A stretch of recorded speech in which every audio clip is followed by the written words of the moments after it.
Great. I think almost everybody here knows me, but if you don't, I'm Marianne Davies, and I'm the annoying person who's been sending you emails and multiple invitations and multiple reminders not to be late and to come early and things like that. I wasn't going to do anything today, but then I was told I'm the outgoing director, so I better do something. But actually, I gave the directorship over 6 months ago, so I think I'm more like the outgone director. This is the end of it for me in terms of the responsibilities. I want to say a huge thank you to everyone for coming at this really busy and crazy time of year.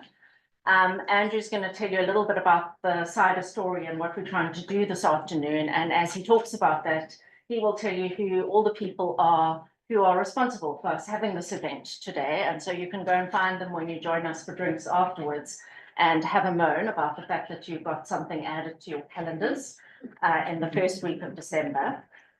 But there's a lot that we want to celebrate and mark today, and we look forward to doing that.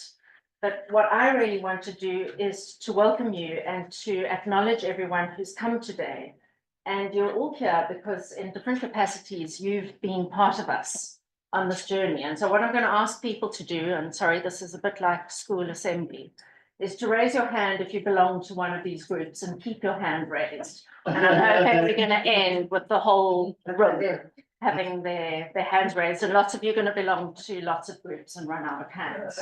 So we've got HIV activists with us today.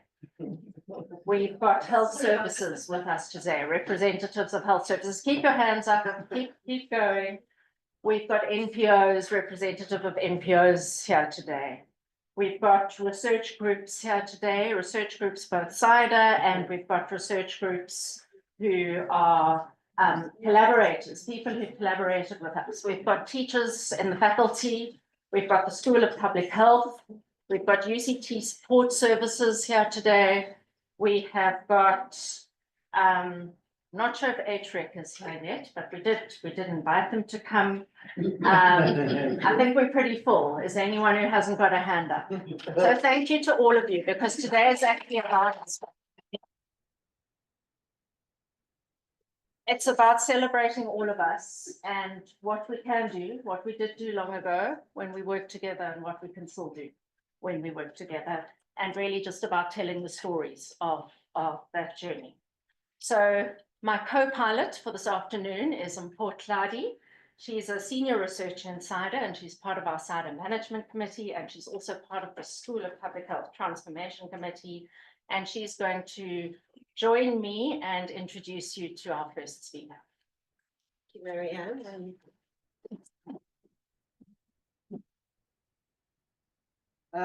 In the sort of theme of people who arms were twisted to be here, I think mine was also twisted by someone else to be here, but it's very exciting and a great honor to be co-piloting with Marianne. It's our first speaker today is someone who needs very little introduction, Andrew Bull. He's a public health medicine specialist with the Western Cape Department of Health and Wellness. He's also a professor in public health medicine and was a former director of CIDER.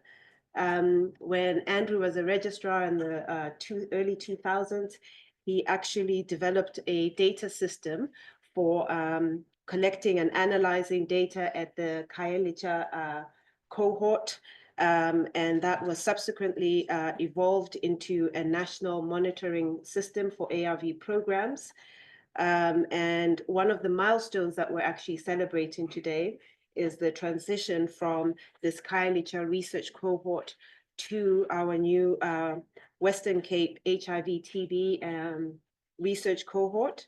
Andrew's the PI for both of these projects, and he will be sharing with us how CIDER began and also some of the research transitions along the way. Thank you, Andrew.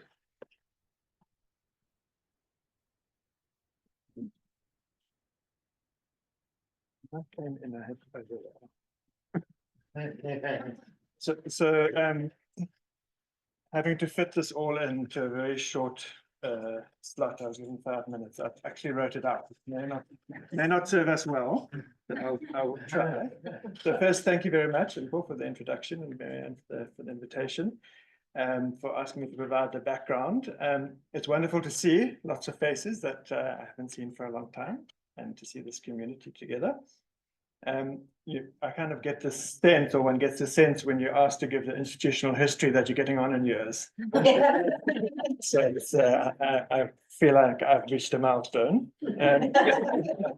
So a key part of today is celebrating colleagues for past contributions and also recent achievements, as well as celebrating collaboration. And I'll try to point out as I go through the history of CIDER what the reasons are for the different things that we're celebrating today. So this is a busy slide, but it's the only slide, so you can take it in slowly. We've got a timeline running vertically, and we've got the major groups within CIDER that exist now horizontally, and some of the key projects in the middle.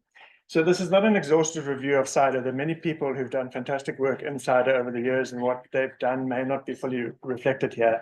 So I want to acknowledge all of that work over the years, and I'm really just trying to draw a line to where we are today. So starting top left, an infectious disease research grouping existed in the late 1990s. Nicole Coetzee, not David Coetzee, was the public health specialist who did some of that work.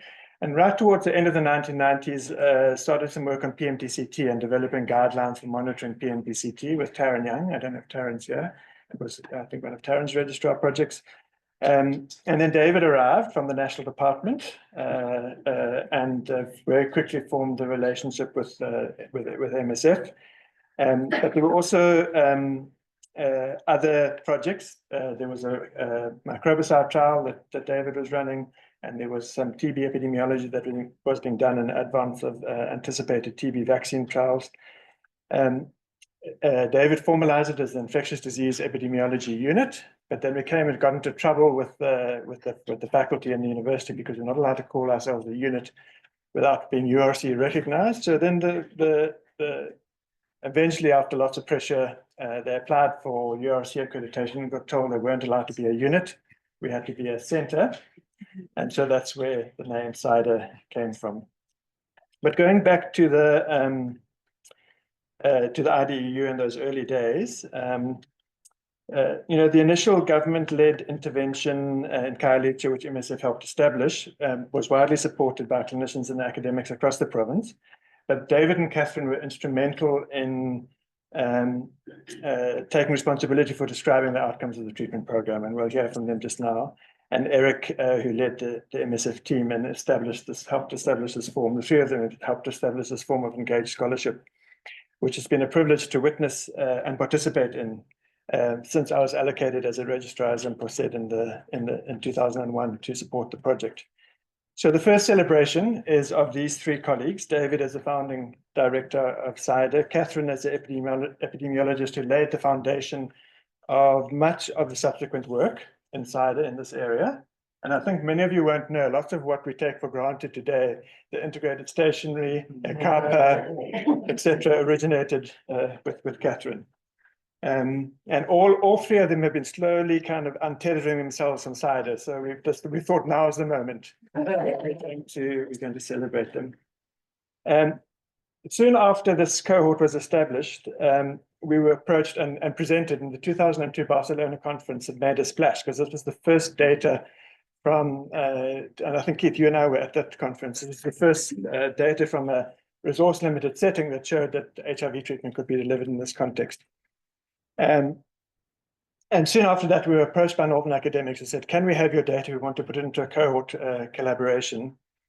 And MSF internationally were absolutely opposed to Northern academics having this data, and they wanted to assemble all the data from the MSF projects into an MSF cohort.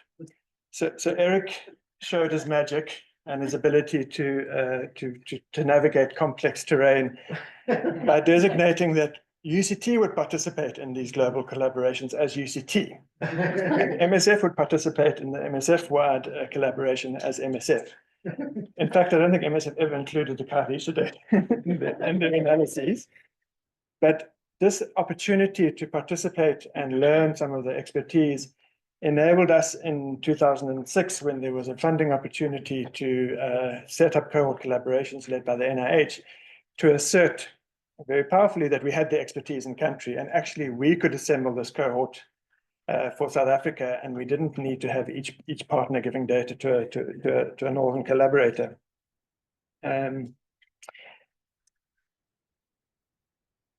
And so maybe there I just want to take a step sideways to acknowledge another colleague who's here. I think I saw Morna. There's Morna.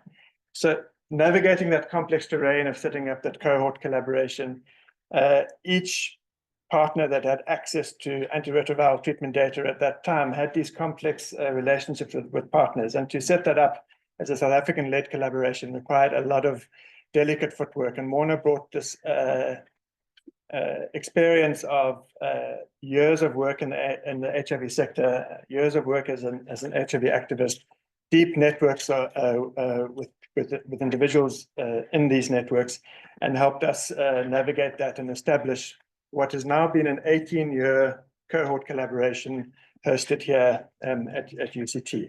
So Morna is retiring, I'm sure not completely, but just to acknowledge Morna. Morna's not going to speak today. There's going to be another opportunity for us to celebrate her contribution to UCT. Just to step sideways as well, I want to just talk about engaged scholarship.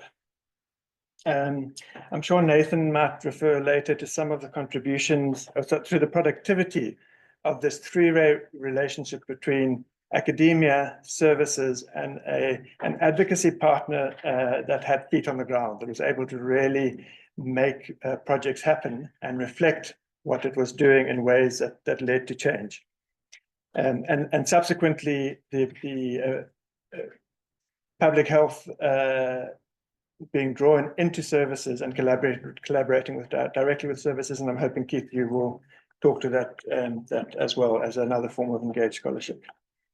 And one personal reflection, so not many people will remember, but at that time that this project was starting in Cloete, there was HIV denialism that was taking hold in the ANC, but there was also technical resistance. And I saw Helen coming in, she'll back me up on this.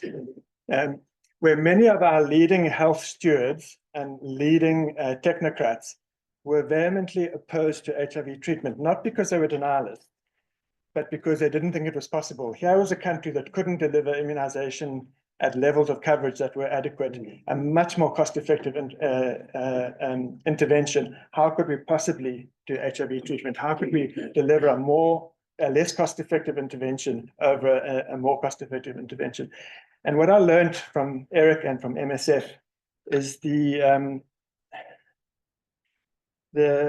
believing in the possible rather than being constrained by the present, especially where there's a moral imperative. And it's a powerful ethos that I think MSF brought into our environment. So, and that stayed with me ever since. Otherwise, I think I would be one of those technocrats who always said no.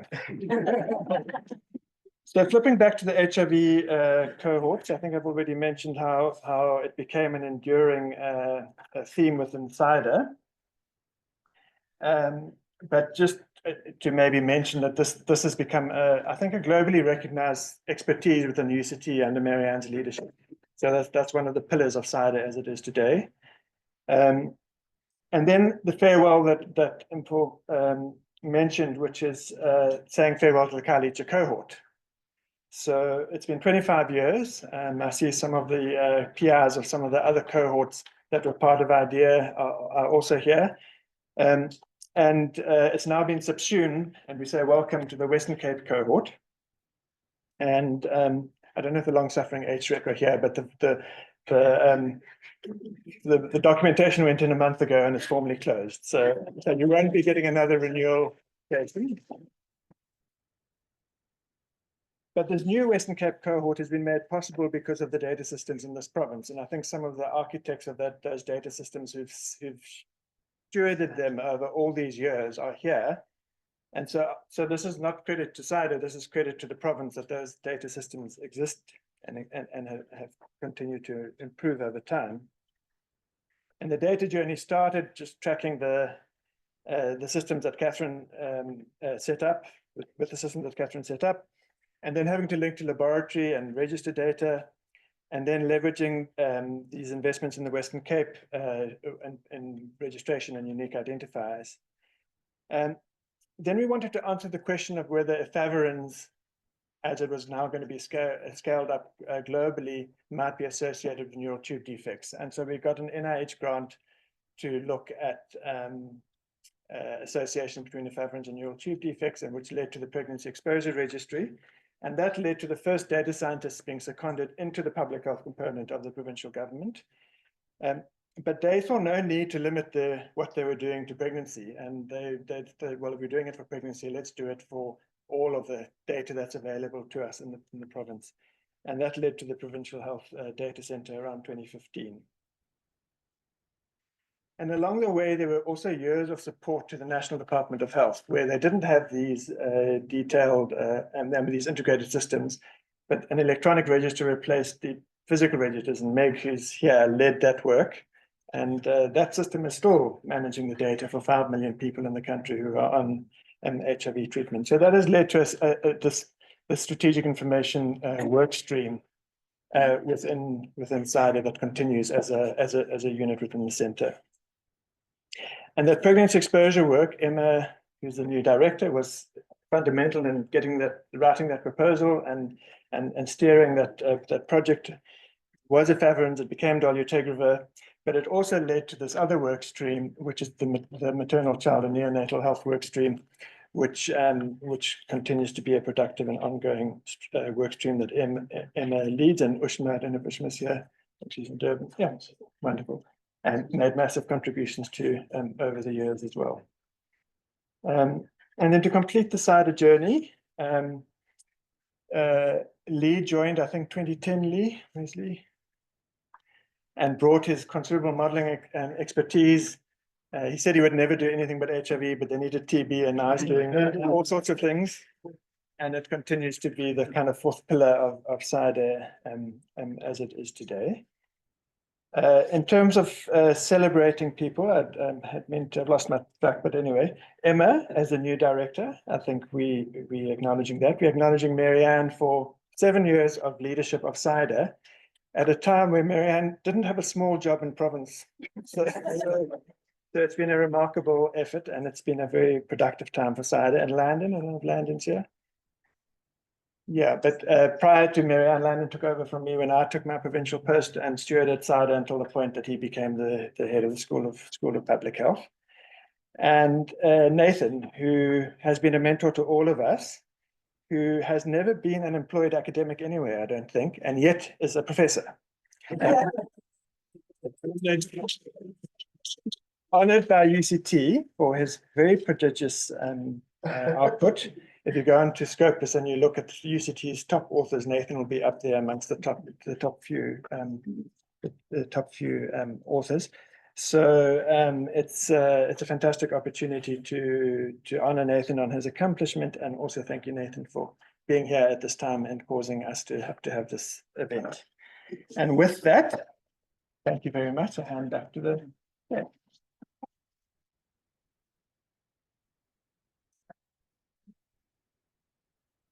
Thank you, Andrew, for that.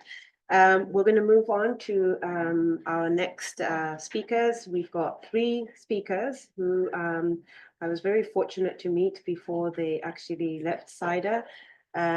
We're going to hear from David, Katherine, and Eric. I think Andrew's already really introduced all of them, but I just wanted to add that alongside all the kind of research work, I know David and Eric from the teaching. I took over the first year teaching from David. David showed up to every single design team meeting. He was as passionate and engaged in teaching first years as he was with his research work. He was a great mentor to me. And I really enjoyed working with David, who's also come back many times to guest lecture on the first year course. And I remember introducing Eric to the second years when he came to teach on refugees and access to care. And I told them that he was the first person to bring ARVs to South Africa, and the students just erupted in an applause. Most of the class had not ever actually thought of a time before ARVs. So it was quite impressive to see someone who was part of the team that brought ARVs. And just to say about Katherine, we've heard about her involvement in CIDER from Andrew, and the many roles that are kind of hidden in her evaluation and monitoring work. But when I first arrived at CIDER, I sat in an office with Katherine and Meg, and I honestly landed in just the best office at CIDER. They were the most welcoming team and the kindest people for a new person arriving at CIDER. But over to you, Eric, Katherine, and David to tell us about the Khayelitsha cohort.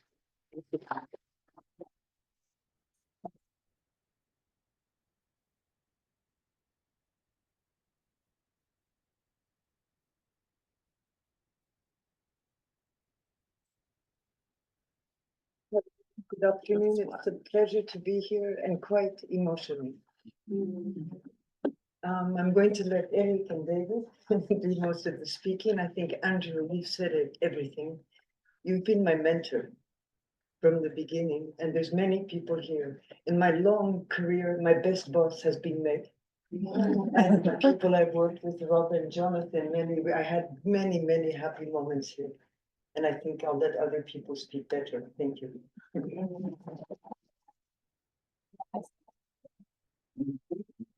Hi, David. No, you carry on and then I'll. When you make a mistake, And he's going to correct me. And we've worked together for the last 25 years like that. And he keeps correcting. No, thank you very much, more seriously, Marianne and the whole team for inviting us here. It's a bit emotional, so I'll try not to cry, but it's a big event. And we have come a long way. And all what we wanted to do is to via some pictures. And apologies for the one who do not recognize themselves in the pictures, but you are there. They're just in the back. It was impossible to put just everybody, but I think everybody sitting here has participated in this amazing achievement. When we started from antiretrovirals here, impossible. You remember the director of PEPFAR in 2008, as far as I remember, said in Africa is never going to work because they have no watch. Yeah, you remember? That's where we started from. And by chance, we found here a collaboration with the province, with you guys at UCT to make us credible. MSF alone, forget it, eh? We had those cowboys coming from to tell us what to do here. We had no chance, but thanks to the collaboration. Well, David, up to you. Everyone? Carry on. So what are two already? So one day Eric came to find me in my office, and if you know the anatomy building, the exchange used to be the room right in the middle of the building without any window. Where do I push? And we went from there to Khayelitsha the next day. Eric came one day and we started on this cohort thing.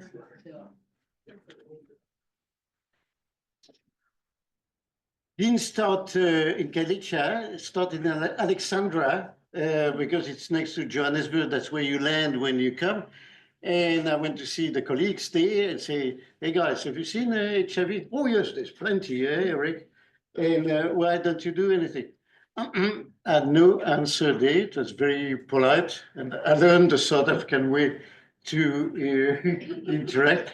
So I went to see Nono Simelela, whose first question was, Eric, can you do it without antiretroviral? She was convinced personally, but she was asking me, is it possible to do with no antiretroviral? Because as you all know here, it was forbidden. So we didn't start with antiretroviral. we started with opportunistic infection. Hence Zaki Ahmed, who you recognize, unfortunately is not in the room. Zaki, are you there? No, I cannot see you.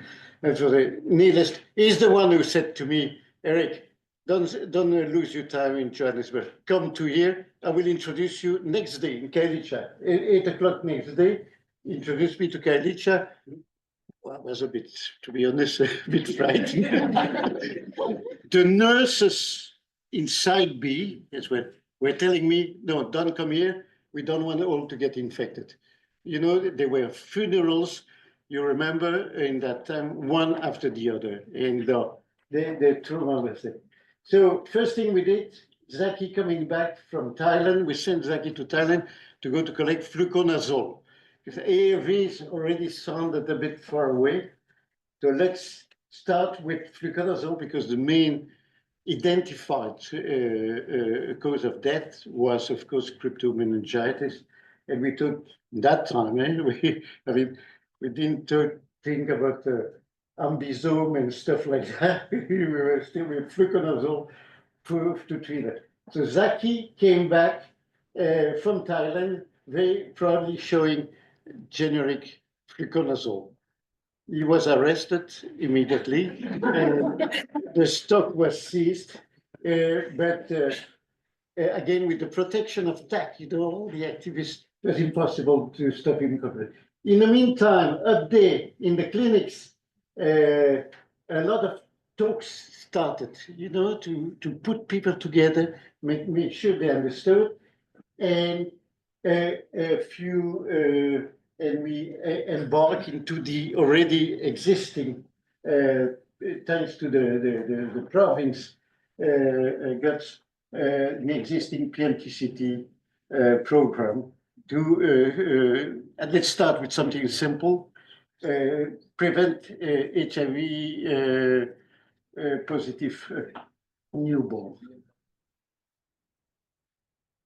Want to say something? To add something? No? So far, no mistakes. I speak under correction. So under correction, initially, as I said, the nurses were a little bit hesitant, but very quickly we were completely overwhelmed. The demand, a month later, people started to flock in, and you see those this incompetent guy there knew a bit more than me, and then those two crazy guys came to the rescue. You might recognize them, and they accepted to be part of that challenge. And we start this collaboration naturally with UCD. But first, I remember. David, you probably remember that. I said, first, we need the clinician in the clinic, and then we'll deal with the data afterwards, but let's say for a clinician, because we were overwhelmed. And very quickly, we started with nurse-based care. We discovered that majority of the care could be done by nurse. And I don't have the picture of Sis Mpumi here, but you all know her, And I went to her lecture. I remember one day outside of Site B clinic. Mpumi is the one who was actually managing the TB clinic, and we were managing the HIV or helping to manage the HIV clinic. And Mpumi one day came to see me and said, well, we have the same patient. One day they come there, and the next day they come to you. So why don't they sit together? I said, well, that might be a good idea. And the next visit was a WHO guy. I don't want to mention his name, one of the directors of the WHO. Not you, Who yelled at me saying, Eric, you must be out of your mind, put TB and HIV together. You know, they're all going to get infected. Well, already they're exposed, and so there was not much we could do. Anything to add?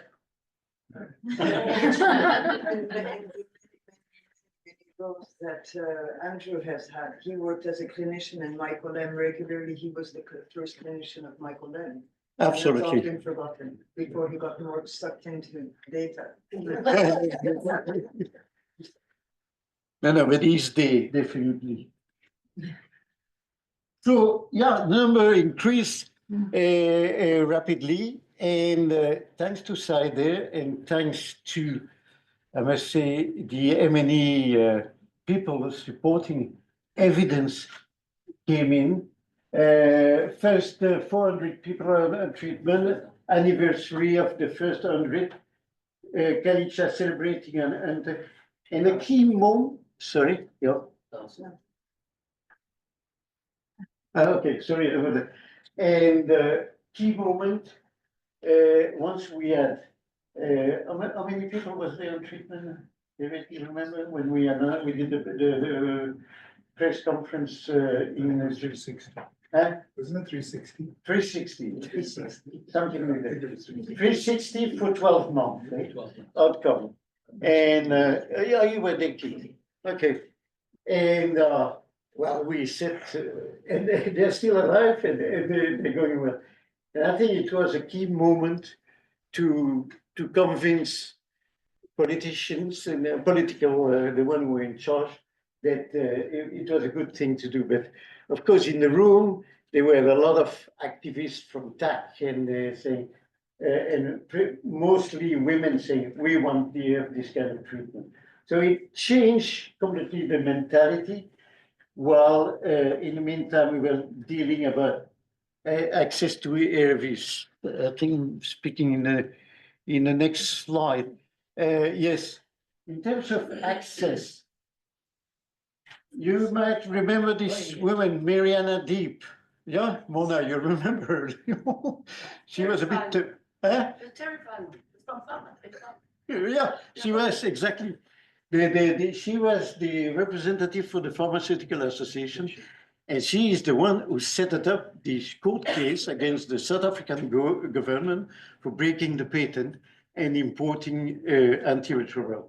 I forgot to mention initial antiretroviral. Actually, we imported them clandestinely. Don't say that,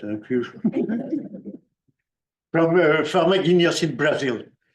You remember, but we wanted to have them quality approved, needless to say, because so the MCC was supporting it, and yeah, it was coming from Pharmaguinhos, but needless to say, we could not.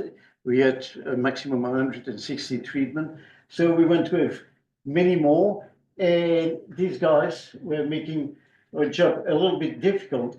The court case said that they had no point to try to block access to ARVs, seemed a priority. And so we had a big celebration, which is the same evening as you can see here. Mantu Chavala was present there, but didn't invite us for the party afterwards.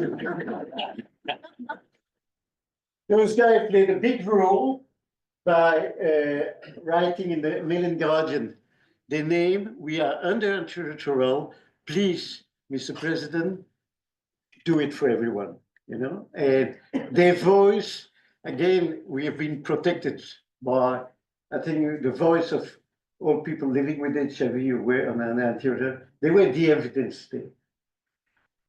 And Farid, I want to acknowledge, Farid was courageous. I think we can say that there.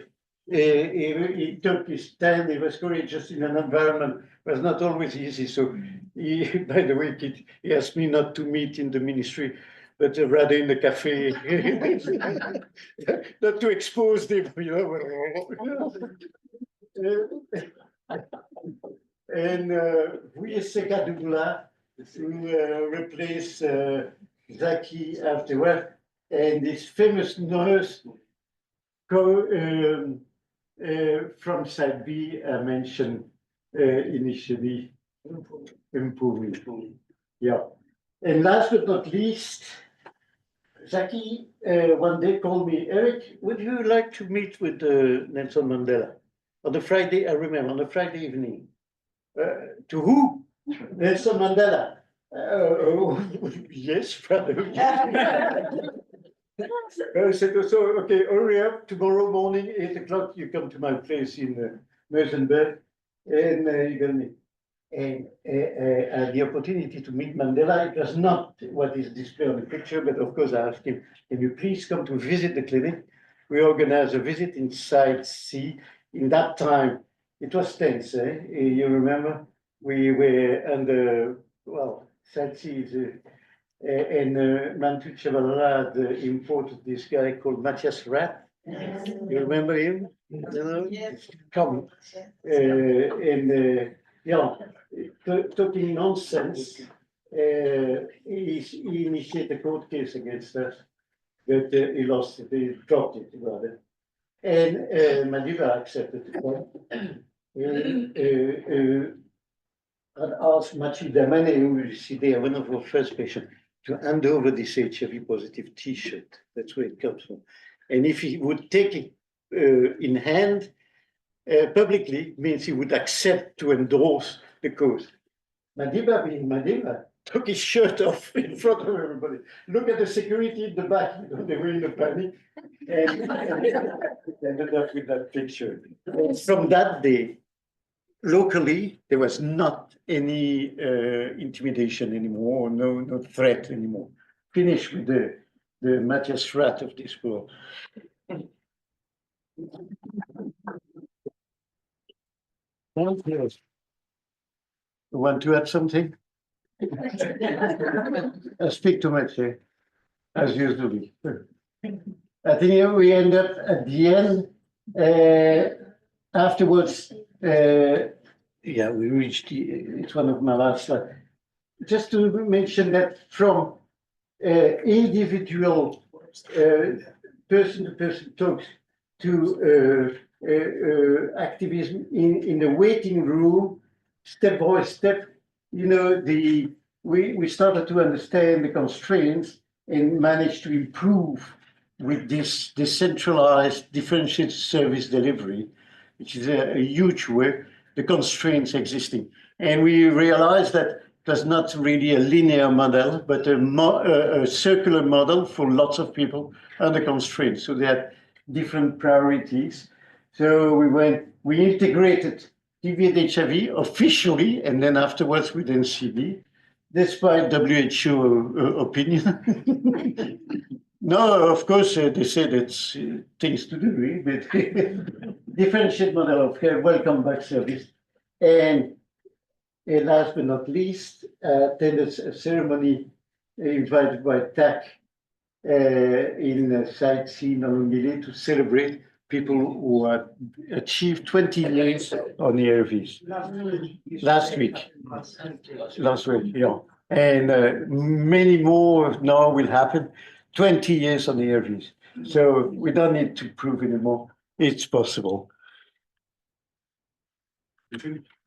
And last but not least, to show some data, but Katherine, or you, David, propose because I don't understand it.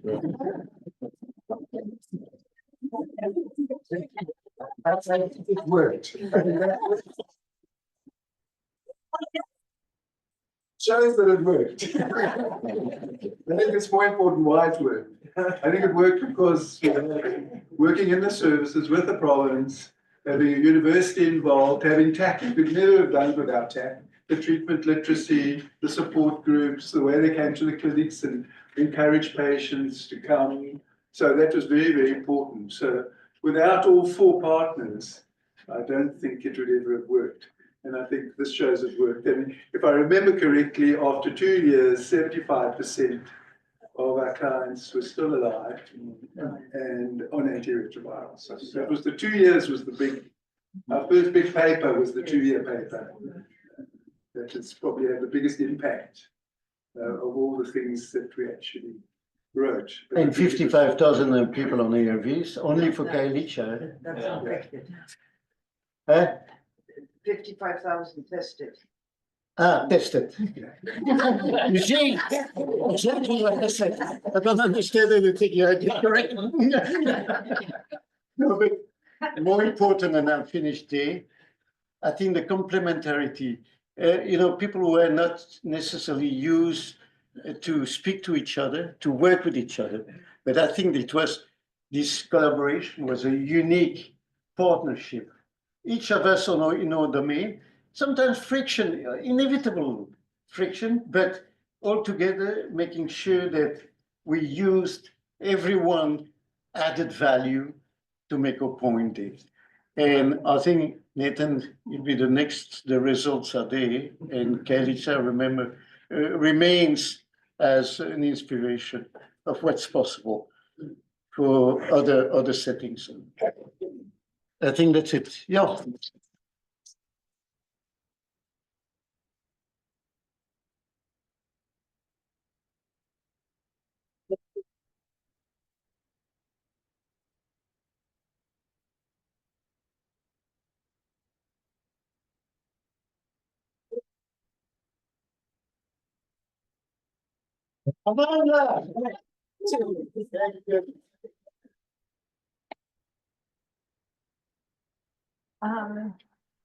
Thank you so much to the three of you for really laying the foundation of where we are today. And thank you for coming to be with us today. I'm sorry for our next speakers because they're going to be a hard act to follow. But we have a great lineup for you. So our next speaker is Nathan Ford, who, as has been introduced, is a longtime friend and collaborator. What you might not know is that we once tried to entice Nathan to be the CIDER director, but he refused because he had much bigger things to do.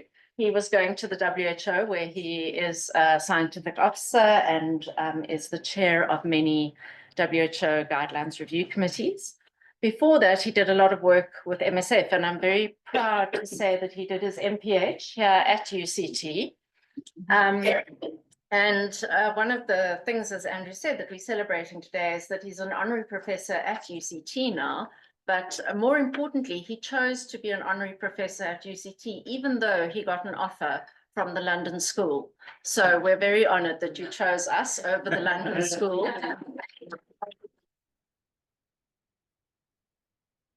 Well, there's no microphone. I can just speak, right? You can yeah, I mean the relationship that I've had for a long time now with CIDER and with many of you in the room is very, very special. And I think the amount of work that you've all produced, and I've sometimes been a small part of it, has been really, really impactful. And I think everything we've heard about today so far has been about as you say, it's impossible to follow Eric, but I'll do has been about, those critical early years of pushing for scale up of treatment, and what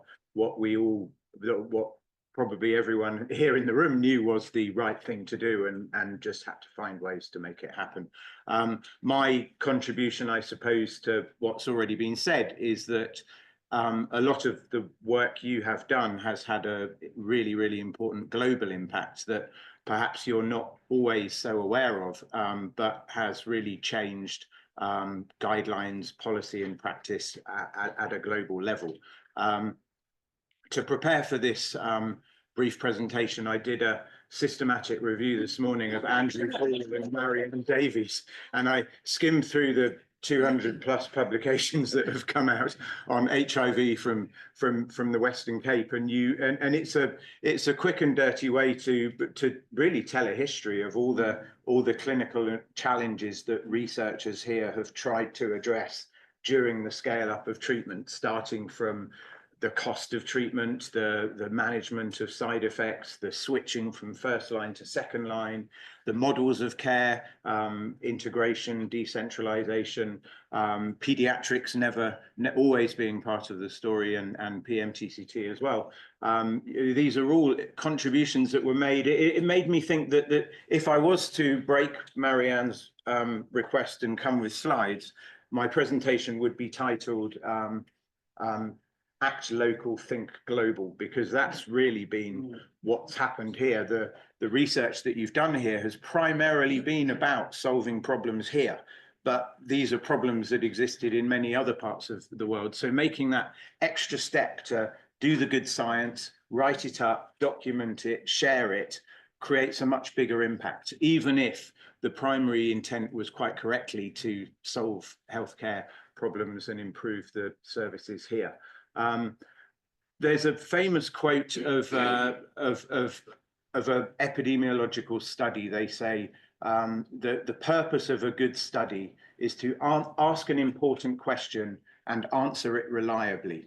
And I think MSF is excellent at answering an important question, but not very good at answering it reliably.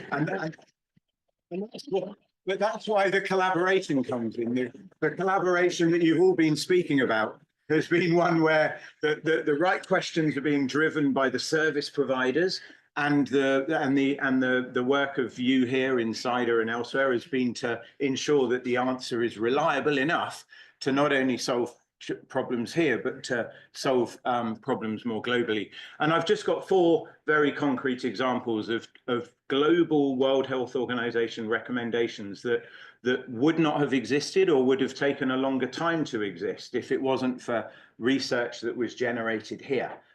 So the first is giving efavirenz to pregnant women. It's been touched on before. It really came from clinicians in the healthcare settings here who were asking themselves the question, why is it whenever I see a woman who was on efavirenz and doing very, very well, and they come in and they're pregnant, and I switch them off efavirenz, they then have a major toxic event and sometimes even a fatal outcome. Why am I having to make this switch? Questioning the policy. The data was collected, reviews were done, and WHO changed their guideline recommendation. A second example, yeah, I think it's one of the most important. The second one was an efficiency question. It was about, with viral load scaling up, should we be doing CD4 all the time to everyone who has a viral load and they're suppressed? Isn't this just a waste of resources? And the data was run here, and it showed that effectively people who have a suppressed viral load, nothing happens to their CD4. So you really don't need to be spending that money on ongoing CD4 every 6 months. So that policy was changed by WHO, largely supported by evidence coming from here. The third was around decentralization of pediatric services, and we were doing the recommendation for adults, and we wanted to ensure that it extended to children, but there wasn't really any data published. So I contacted Marianne. Marianne worked with some others here. They managed to get some reasonable data together comparing specialists and primary care providers and hospitals and health centers, and that was enough data to have a global recommendation. And the last one is advanced HIV disease. It was clinicians working here who were asking themselves the question, why is it when antiretroviral therapy is going up and up and up and coverage is so high, the number of people who come in with cryptococcal meningitis has stayed exactly the same over the last 10 years? And that simple question that was written up with reliable data was the beginning of this advanced HIV disease work, which now has its second global guideline is being developed. There's a much larger range of actors working in this area. PEPFAR has changed its funding to ensure major funding for people with advanced HIV disease. And this was a question with data that was answered here to make us realize that treating everyone as soon as their infection is confirmed, treat all, was not actually going to solve the problem. There was still going to be the need for treating and caring for people with advanced HIV disease. I'm sure there are many other examples, but those were the 4 global policy changes that came to my mind as I was coming here. So thanks to you all for your amazing work. I rely on you for direction at the global level, and the research that you produce is having a much bigger impact than perhaps many of you know on a daily basis. So it's a pleasure to be here. I'm very flattered to have been invited, and I'm looking forward to the rest of the day.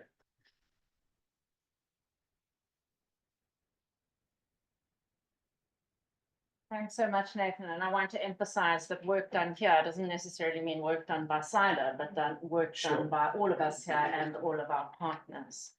So as we've said, none of what we've talked about today would have been possible without the actual health services and the collaboration with the services.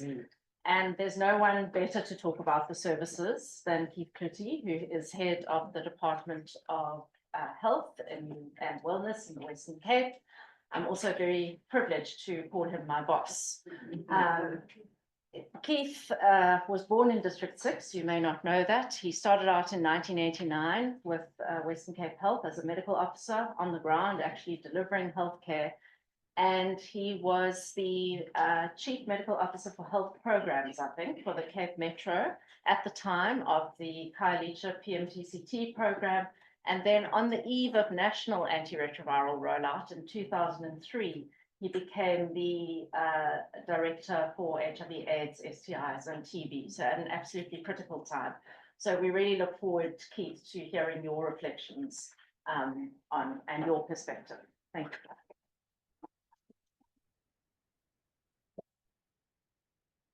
Thank you so much, Marianne.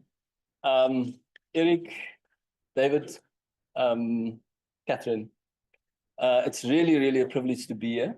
And what you've just showed us, it's the amazing story of how a moment was captured in this country and set the trajectory, not only in the country, but globally. So thank you for sharing that with us. My input today is really to stand here and to reflect on the journey and the importance of CIDER. I want to tell it through the lens of what I would call 3 beacons, 3 people. So you talk about the health service, provincial health service, but actually there were 3 people that I would like to speak to because those 3 people played a critical role in that period. And it was really important for me to take myself back to that time as a chief medical officer, becoming the director for HIV/TB in the province. So the first beacon is somebody called Farid Abdullah.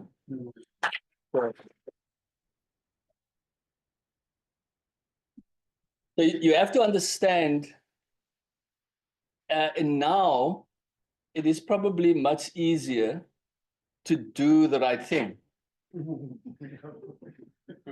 You have to understand the context and the time for somebody to be as brave as Farid, to stand for the right thing. I recall having a conversation with Farid in his office. So I know, Eric, you and I kind of met in the passage by the time it was okay for you to meet Farid in the provincial office. Because Farid's strategy with me was, he said, whatever you do, if you want to talk about something between 5 and 7 in the evening, you can walk into my office, I'm here. And that's when I used to say either Eric coming out or somebody else coming out. And then I'll go. And I remember sitting in a room with Farid once when he was actually pretty down. And we chatted about it because he just had an interaction with a politician at the time in a restaurant where everybody else in the restaurant overheard what was being said to him. And I reflected on his bravery because in that moment, I understand the toll it takes to stand for a principle and to do what's the right, but the personal toll it takes on yourself in that moment.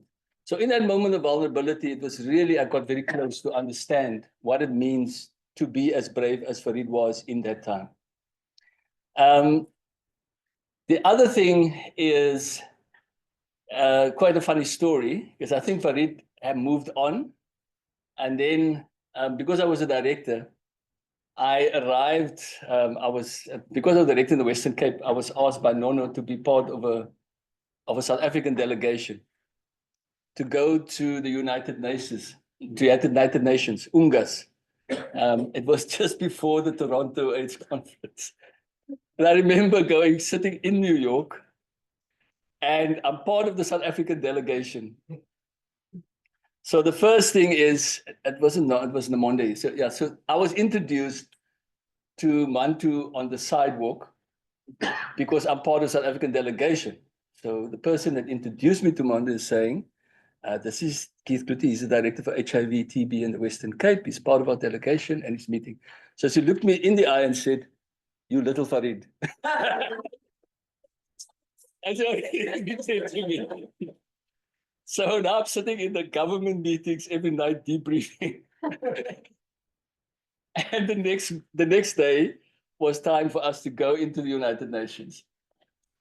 And as it would have it, the place where I think she was on the panel, Mantu was on the panel. So I'm sitting in the room and she's on the panel. And as it would have it, the whole tech delegation stopped walking in. So the first person of tech, Vuyaseka, comes to hug me. And behind Vuyaseka is Farid in a tech t-shirt. So you can imagine what that meeting was like in the evening. I'm telling you the story because actually we can laugh about it now.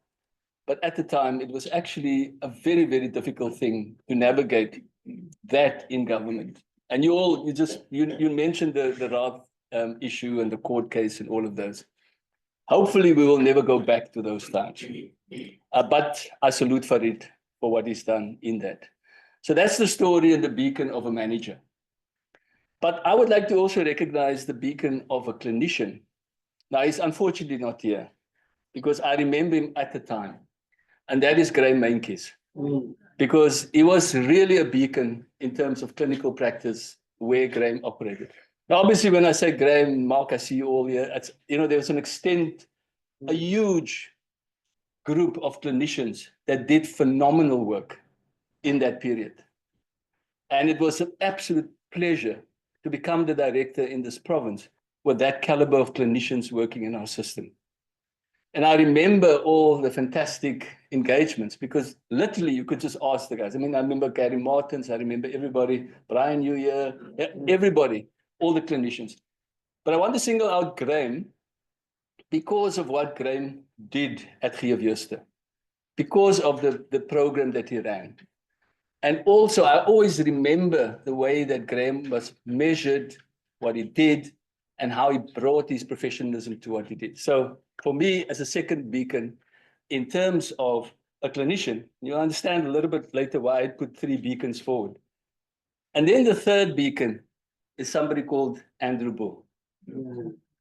And you saw the story because when I met Andrew, Andrew was a registrar. I think you just about finished, Andrew. We were still a registrar. Yeah. Yeah, still a registrar. And to think that what started as the Khayelitsha cohort, and you have to actually understand how the Khayelitsha cohort became the provincial health data center that we have now.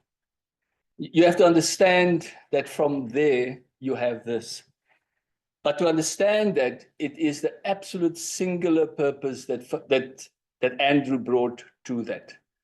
It's just the rigor, the application, the commitment of what it means to be able to see what could be, Andrew, and sharing that first result and how that can lead to something that we can be extremely proud of, which is a data center like, very little comparison in the world. So Andrew.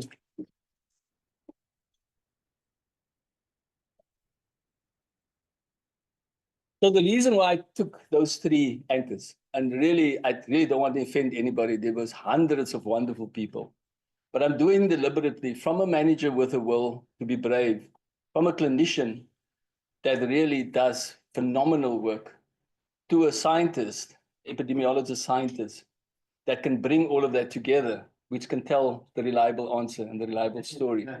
It's a magic combination. And a healthcare system does require people like that. So 20 years on, these are the beacons. Marianne, everybody else. I think we all need to step and follow that example. Our healthcare system needs it. And obviously the other beacon, if Farid was here, he would point to Zaki, right? So you would say from the treatment action campaign, you need an activist. So if you have those combinations, there's so much to learn from the story. And I'm so glad that we're here to be able to capture that story. To say that if you want to tackle the challenges of burden of disease against the context of the reality of social determinants, we need beacons. We need to continue that fight Because only when we do it with the kind of commitment that these three people have pointed out, or four has pointed out what could be done, we will make the world a better place. Thank you.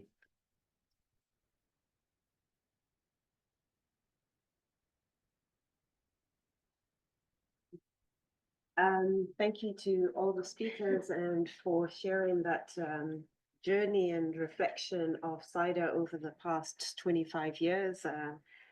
For someone who's fairly new, 5 years at CIDER, it's an amazing story to hear. I haven't heard it in this context, and it's quite impressive impact we've had. This event is in two parts. There was the reflection and then the relaunch. And so we're moving on to talk about the relaunch of CIDER under a new name. And Emma, who Andrew's already introduced as our current CIDER director, is going to talk to us about the rationale for our new name. And alongside the Dean, is also going to acknowledge our retirees and their legacy here at CIDER, and how we're going to navigate the next steps forward with CIDER. Thank you, Emma.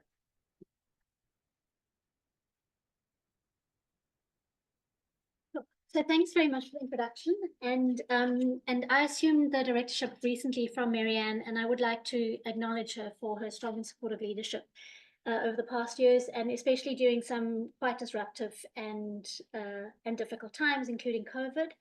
And I feel privileged to have succeeded her, and I'm privileged to represent this organization, which has established itself as a robust and as a site of robust and quality science, which is rooted in service and social relevance. And hopefully, as an organization, as a group, we're going to continue to work to sustain the collegial, collaborative, and responsive environment which has been nurtured under the previous leadership. So thank you very much to all previous leaders who are here. And I also want to say welcome to many of the past and current members of CIDER staff who are here today, and also to acknowledge and say thanks to all our research partners, past, current, and hopefully future. So as you've heard over the last hour, CIDER has its origins in the political, social, and healthcare responses to the HIV and TB epidemics, and then the data, service, and research platforms that resulted from this collaboration have demonstrated their potential beyond the foundations of HIV and TB. And so the research focus of CIDER has expanded organically and now includes mental health, other non-communicable diseases, including during pregnancy, neurodevelopment in children affected by HIV, community-oriented primary healthcare, and antimicrobial resistance, amongst others. And so while we do this, we maintain our engagement with robust infectious disease science and a commitment to quality service provision and health activism. So in recognition of the broader scope, that we now have, we're relaunching with a new name, representing the integration of health data across these multiple domains. And we are now officially the Center for Integrated Data and Epidemiological Research, maintaining the acronym CIDER, and thank you all for joining us.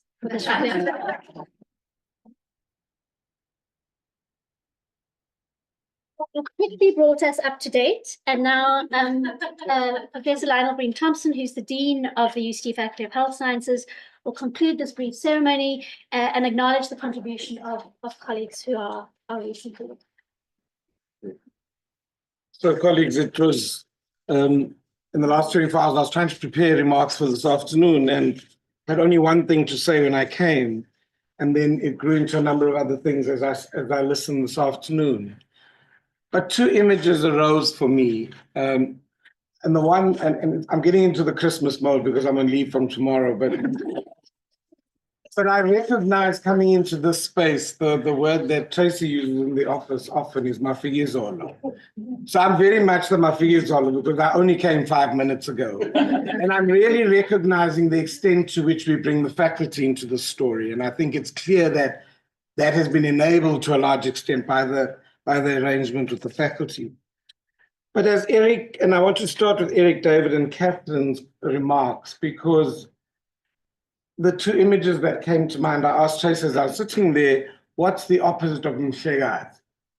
Because Mhlekazi is the thing you speak to old men about, the fact that they are more than old men. They have a wisdom that combines the recognition of a moment and the choice of a trajectory, as Keith was referring to. And so for me, for the men, it was easier because Mhlekazi is a thing that one recognized senior men with. But as I thought about that, the other word for senior people, for senior women, is Ndlovukazi. And Ndlovukazi speaks to this idea of the leadership offered by female elephants in this herd idea. And like in terms of the dynamic this afternoon, my sense, Katherine, is that you contribute more than you did today.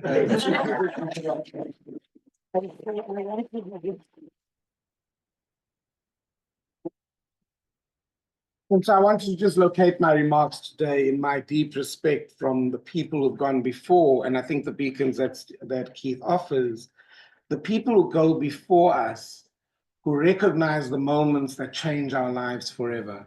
Because that's what you celebrate as CIDER today. You celebrate this notion that you continue to recognize the moments of inflection in society's development. You help us understand those moments and you take us on a trajectory that's completely different. And so this afternoon for me, coming as I do as a newcomer, is very much about listening to the stories. Because the stories that we tell and the people who listen to the stories that we tell all become the fabric of who we are as a society. And that for me has been the most powerful thing this afternoon. It's true that data has changed the way the World Health Organization thinks or how global policy is changing. But it isn't the recognition, and I was asked to say remarks on the acknowledgement of engaged scholarship.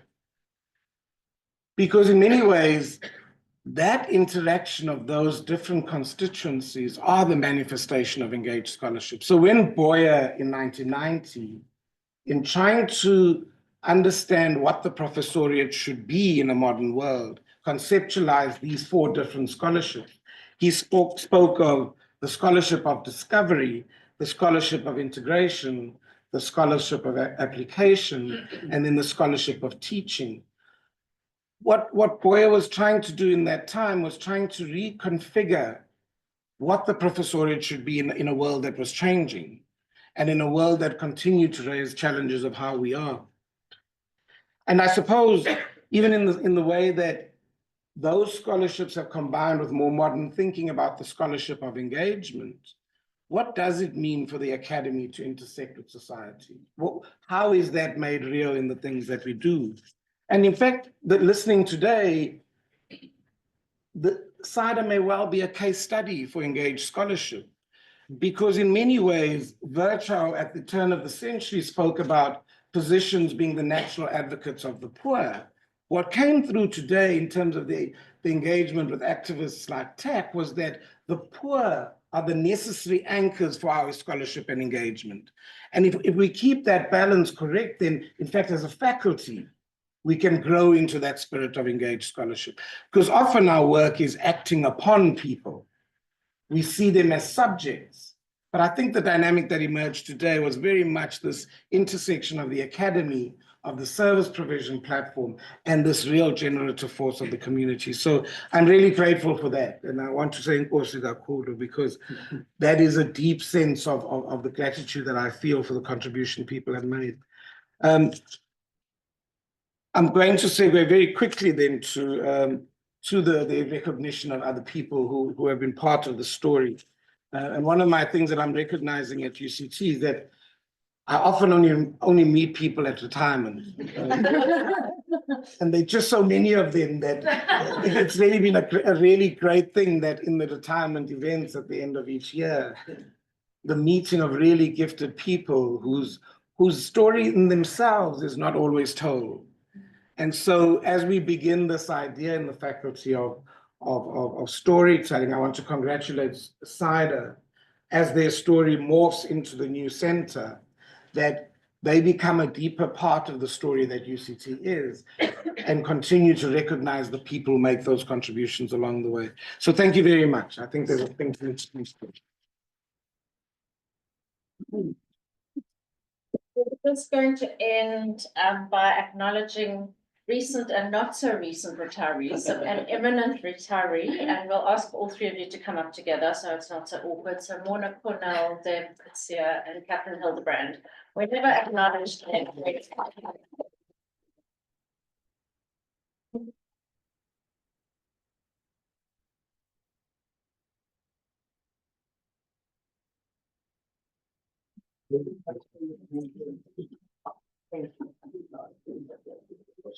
You're supposed to know another thing. The dinosaur pop.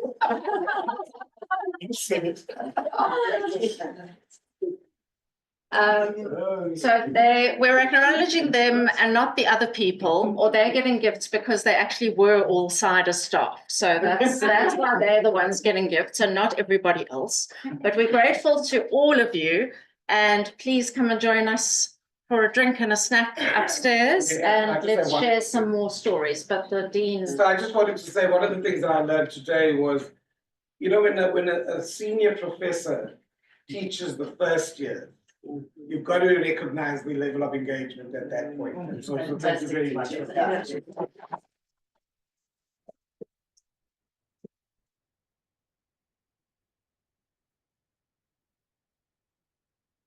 Fantastic. Thank you. Please join us upstairs.